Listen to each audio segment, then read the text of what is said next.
Hey everyone, it's Synth Designer back again with another video. Today I'm going to do something a little bit different.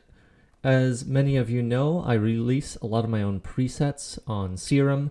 If you haven't checked them out, go to synthdesigner.com and you could download a whole bunch of presets absolutely for free.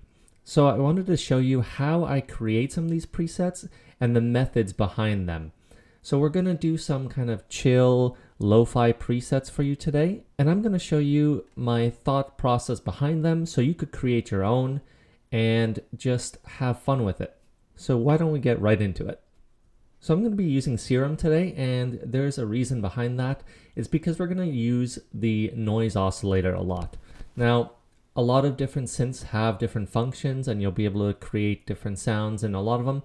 The main thing about Serum is you could load in your own samples, and the noise oscillator essentially functions as a sampler.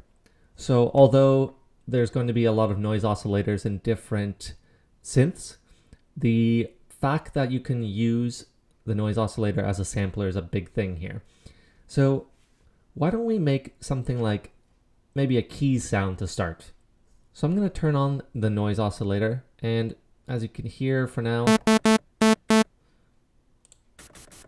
we just have a saw wave and a noise. Now, if you look through, there's a lot of different kind of white noises available and pink noises. There's tons of different noises available in Serum, and I'll show you later on how to utilize some of these noises as well. But for now, I'm going to use my own samples here. So I download a lot of samples off Splice, but there's a ton of places you could download noise samples for free. So I'm just gonna pick some. Let's go through some and listen to them.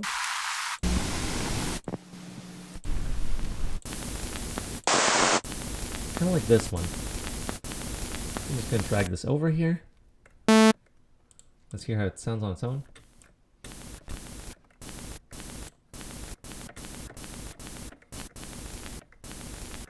Okay, so I like to turn on key tracking sometimes, but other times no, so we're going to kind of play around. I think I'm going to go with slightly different shape, something a little bit more rounded. Why don't we do this one here? So the key here is we want to hear the noise sample here without it getting too overwhelming. So we're going to turn on the filter. And already you have something a little bit different. And you can imagine a lo-fi or a kind of a chill wave sound having that.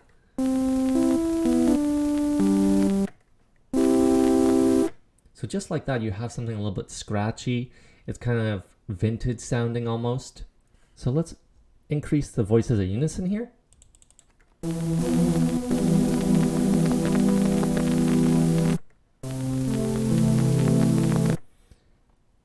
So we want to kind of create something here with a little bit more pluckiness maybe, or not pluckiness, but not as sustained necessarily.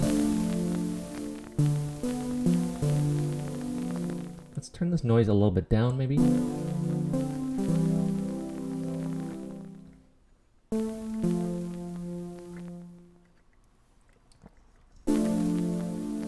Okay, so it's getting a little bit more interesting. We can play around with this here a little bit. Let's maybe turn an LFO here.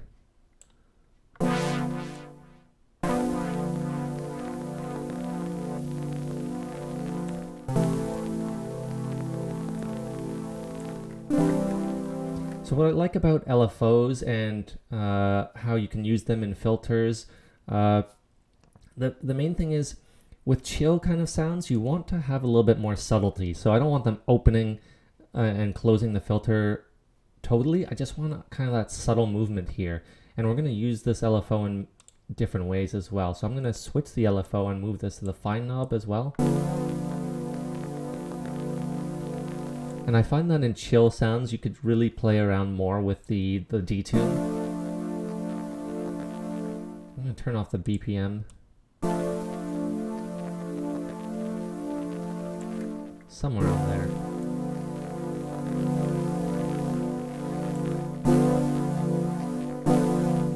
going to turn up the attack now too, just so it's not as harsh right away.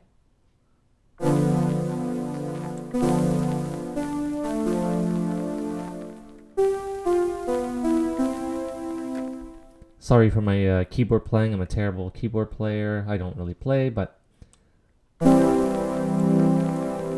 up the drive for some of those upper harmonies to come through a little bit more.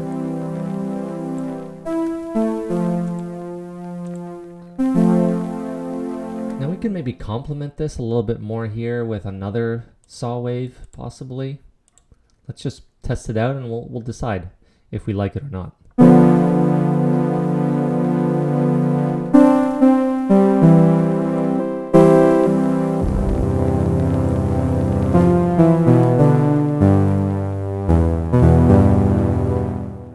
I think I'm going to keep it off actually. So what we have here, so maybe turn up these voices a little bit more.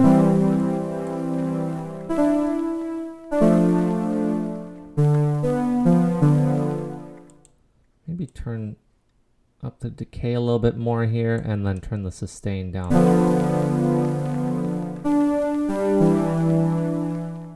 A little bit more release too. So I think that's a good foundation. Let's move on to the effects. Add some chorus and see how we like that. Do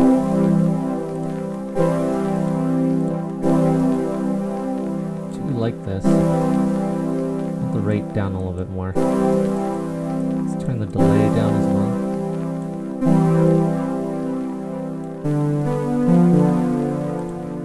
Then let's turn on some reverb.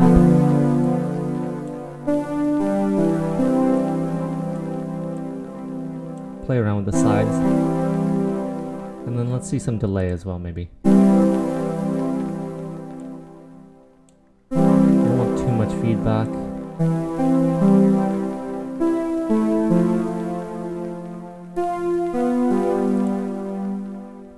I think I'm going to just turn the noise just a little bit down.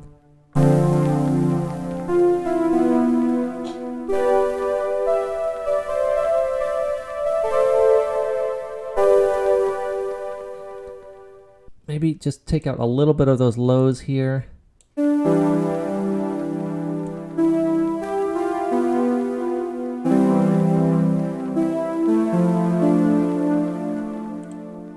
All right, and just like that, you have a kind of chill pad keys types of sound here.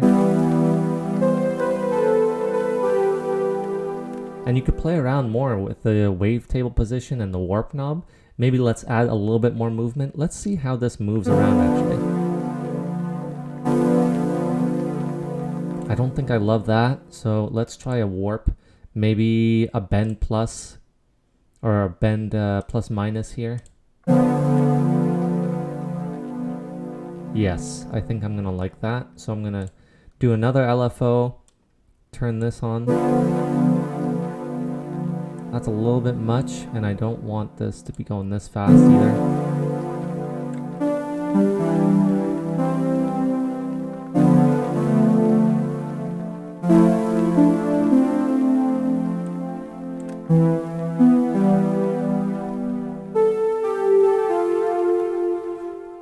And there you have it. So one of the keys here is pick some sort of noise sample you like and build off of that. There's a couple of features that I like to do here is have some subtlety in the wavetable and the LFOs, right? We don't want too much movement and we don't want anything too harsh because we're trying to create something a little bit more chill. The harsher the wavetable, the harder it will be to kind of filter out those sounds, and it might not be quite as mellow as you want. You don't have to necessarily stick with one type of wavetable. You can use lots of different ones. And I'll show you in a minute with something different. But as you can see here, I kind of mellowed out the saw here, and we don't have such harsh dimensions, I guess, to the wavetable. The other thing is I use LFOs in a very specific way to kind of create a little bit of movement and randomness to the sound. But the key is it's very easy to create these sounds. I mean, of course, I put a lot of time and effort into all of mine, but if you're just getting started, don't be intimidated by the process here. Within a few minutes here, we created something really nice, I think. something vintage, something warm, something almost analog sounding. So why don't we move on to a kind of different sound here using the actual samples we can find in the noise oscillator itself. Okay, so I have an init preset here, and we're going to turn on the noise oscillator here. What we're going to really look for are sounds that are kind of reminiscent of kind of vintage analog type of sounds, mostly because that is how a lot of these chill sounds can come about, right? Great uses of kind of tape noise and different types of cassette analog types of things are really what we're looking for. Other types of noises will work as well, but when it comes to vintage and kind of chill, lo-fi type of stuff, that's, I think, what you should be looking for. So let's look at the analog and pick one that we might like. Let's turn off oscillator A.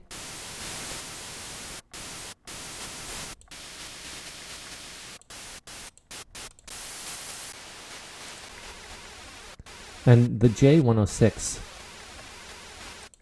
has a lot of great noises here. I like the chorus a lot.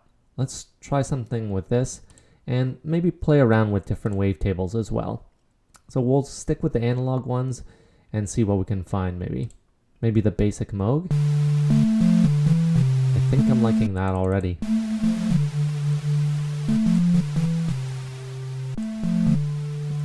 Turn the filter on. Let's see if it sounds better with the noise filter too. Yeah. Now we're getting rid of some of those harsher highs.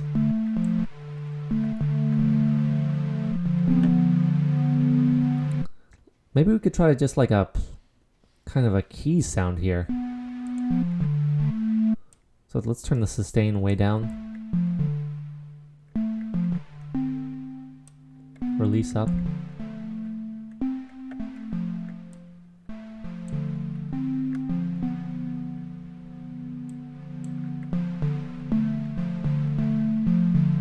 Turn the attack up a little bit. I'm hearing a little bit of a click here. Let's turn the LFO into the fine.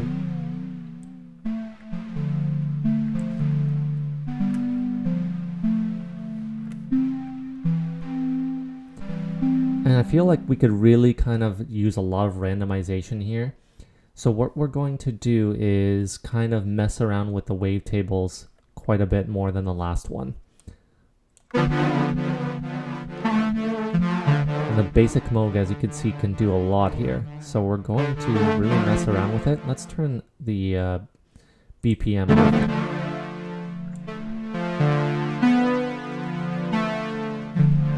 And that, because this has so much movement in it, it really offers a lot of variation. I feel like once we get there, we lose a lot of the volume, so we're gonna just leave it from here to here maybe.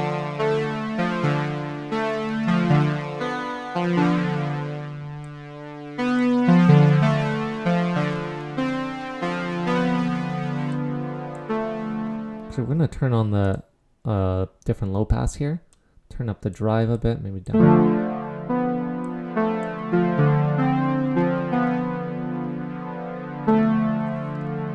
And you can really hear a lot of variation.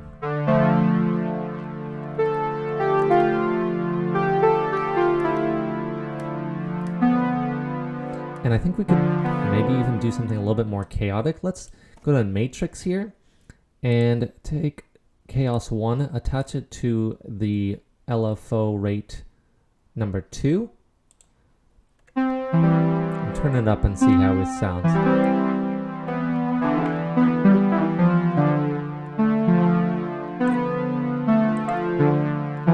As you can see, it's going all over the place because we turn on the chaos, so it's kind of randomized now.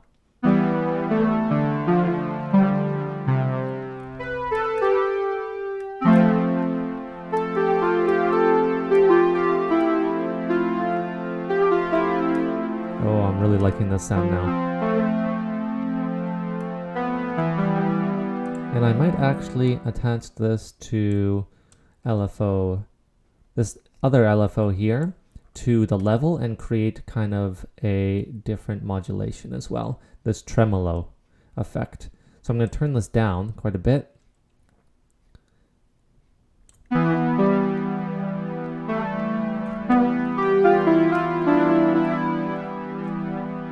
gonna turn off BPM again.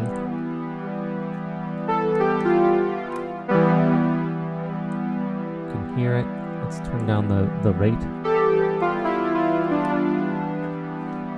I think it sounds great already, and we don't even have any effects on yet.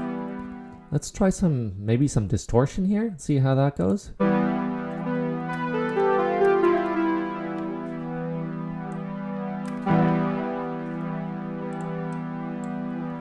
Let's try some tape saturation maybe. I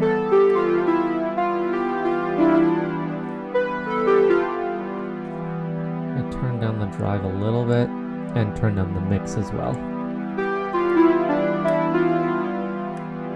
Okay. Here's where you can start to play around too.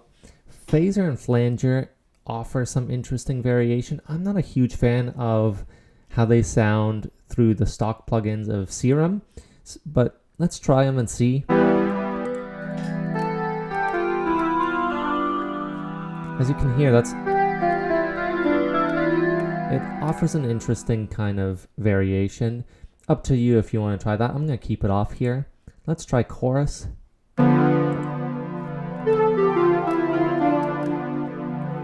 I think chorus could definitely work with the sound. I'm going to keep it off, but it's a great option, say, at a different point in the song.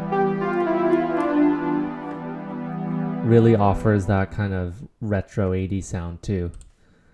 I'm going to definitely put on a little bit of reverb here. Let's turn it up.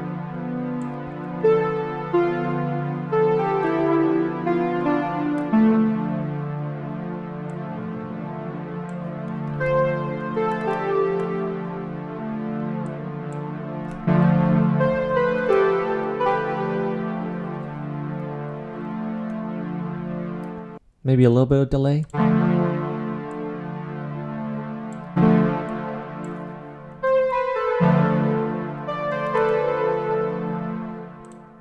I feel like we could have a little bit more of a tail too. It's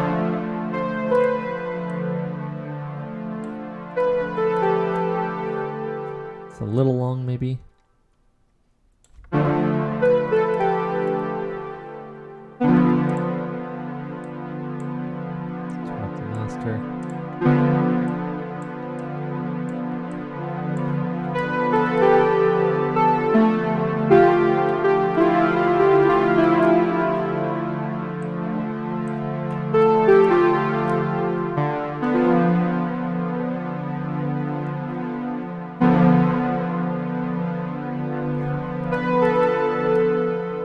Alright, so we're really getting somewhere here.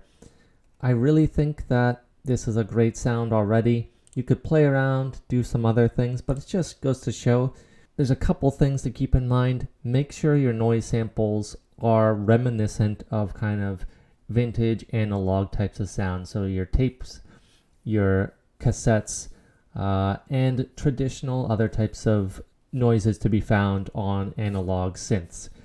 Then it's about matching that with the wavetable. You'll find that some wavetables work. I often love using basic variations of different wavetables. So different types of squares, different types of saws, and nothing too crazy. Just because we're trying to create something vintage, warm sounding, and nothing too crazy. Then it's just a matter of getting your LFOs to do some work, whether it's through the wavetable positions or through some filter variations. Ultimately, it's all about kind of that subtlety in movement rather than having a static sound constantly. Afterwards, it's really up to you to add any types of detunement or other effects. We could even use third-party effects very easily, but I just wanted to show you how to kind of create these presets here. And if you really like these presets, make sure to download Chill Vibes on my website at synthdesigner.com. So I hope you liked this video, and I'll see you next time.